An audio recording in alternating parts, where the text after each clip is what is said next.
এই গেটের উচ্চতা আছে হলো আপনার 9.5 ফিট আছে মিডল হাইট, কর্নার হাইট আছে হলো আপনার 7.5 ফিট এবং পাশ আছে হলো 11 ফিট। ওটা মানে ঢালাই ব্যবহার করে এবং নকশাটা অনেক সুন্দরভাবে কালারের মাধ্যমে ফুটিয়ে তারপর কিন্তু এই গেটটি কমপ্লিট করেছি।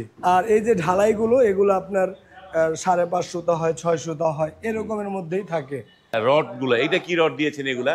বা এগুলো হচ্ছে সম্পূর্ণ কাস্ট আয়রনের রড, জং আসবে না, মরিচা ধরবে না। আপনি যদি 100 বছরও যদি এটা আপনি ব্যবহার করেন, শুধু রং করে রাখতে হবে। সামনে যা দেখলেন পিছনে কিন্তু একটু সেম, তবে এখানে কিন্তু আমরা একটা পকেট পাল্লা রাখছি, মানে বাহির থেকে কিন্তু বোঝার উপায় নাই। পকেট পাল্লাটা এই দেখেন, সব 1 ইঞ্চি মোটা মানের সিটকানি। এই যে এটাও 1 ইঞ্চি, আবার 1 ইঞ্চি বেলজিয়াম হ্যাক্সবল, ডাবল হ্যাক্সবল ব্যবহার করা আছে। এটা কিন্তু পাকা 3 মিলি প্লেট। এই গেটগুলো আপনারা যারা আমাদের কাছ থেকে মানে নিতে চান, একেবারে রিজনেবল প্রাইস, মাত্র 1600 টাকা স্কোয়ার ফিটে।